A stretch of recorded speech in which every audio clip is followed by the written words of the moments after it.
Hello, my name is Stephanie Irvin, and I'm going to have a conversation with Anna Trotman for Our Stories, Our Lives, an oral history project with the Georgia Libraries for Accessible Statewide Services, Georgia's Talking Book and Braille Library. It is December 14th, 2018, and this is being recorded in the Center for the Visually Impaired in Atlanta, Georgia. Thank you, Anna, for being with me today. You're welcome. I was born in 1981 in Montgomery, Alabama. I was born with jaundice and spent the first 3 weeks of my life in 2 different hospitals.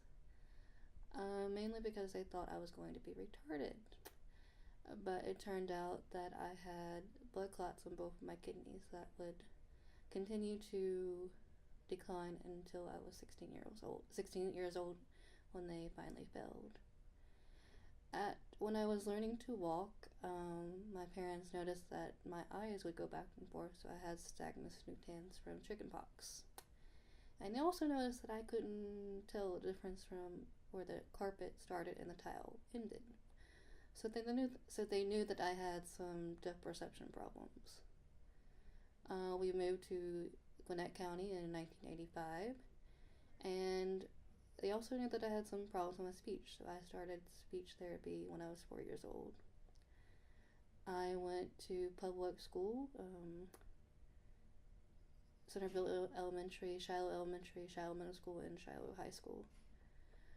At the age of 7, I was diagnosed with retinitis pigmentosa, which is a eye condition where light doesn't come in and you can't see some colors, and you also have depth perception and no night vision. I continued to live a healthy life in school. I would sit very close to the board. I'd wear thick glasses and use my listening skills to get through towards high school. At age 11, I had to have surgery for some surgery, and then at 13, I had eye surgery to strengthen the muscles in my eyes, but it didn't work. Like I said, when I was 16 years old, my kidneys failed, and I was on dialysis for 6 months, and then my father was tested to be a donor, and he gave me his kidney when I was on October 22nd, 1998, and I have been rejection free for almost 20 years. In 2000, I got black spots in front of my right optic nerve, and a neuro-ophthalmologist at Emory diagnosed me with a pseudotumor cerebri, which is a false tumor that puts pressure in your right optic nerve. So I've had 4 spinal taps to relieve the fluid. When I graduated from high school, I went on to attend the University of Alabama at Birmingham and earned a degree in Bachelor of Arts degree in Communication Studies with a concentration in Communication Management and a minor in Health Education. In 2003, my eyesight got worse. From the second spinal tap, I also lost my hearing, so I use digital Bluetooth hearing aids. As I graduated from college, in 2007, I went to the E.H. Gentry Technical Facility. It's a residential adult training center for people who are blind, deaf, and who have general disabilities. So I got to be around other blind people, other deaf people, other people who had general disabilities, and I learned a lot from there.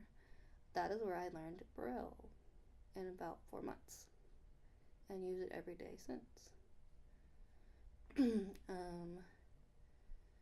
In 2008, I decided to go back to school, and in 2009 enrolled in the University of Alabama for my master's degree in rehabilitation counseling, and earned that master's degree in 2011.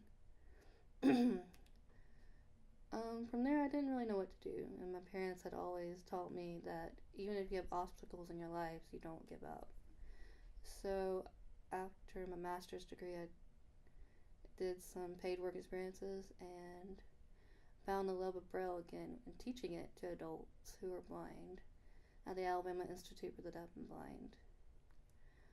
But there was no jobs in teaching Braille, so I decided that I needed some more training, especially in cane travel and home management skills. So I attended the Louisiana Center for the Blind in 2013, under sleep shades for 8 hours a day, learning alternative techniques and everything.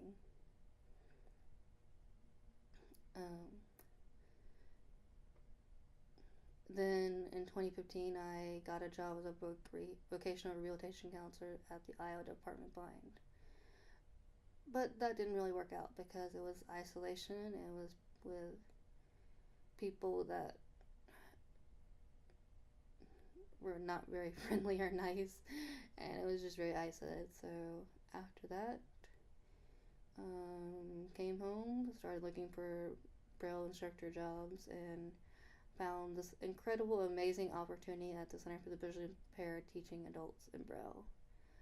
And one thing that it allows me to do is to, once a student learns Braille and sees what it can do for their lives, I also help them apply for GLASS, Georgia Library Accessibility Statewide Services, so they can get talking books, Braille books, Bard. And one thing that I love about the state of Georgia, you get a free Bookshare membership, which is not very known in other states. You have to usually pay for the membership. My message to other people is there may be obstacles and other things in your lives, but don't ever give up.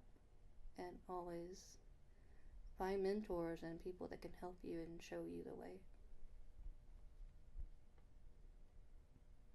Thank you so much, Anna, for taking time to talk with me today. You're welcome.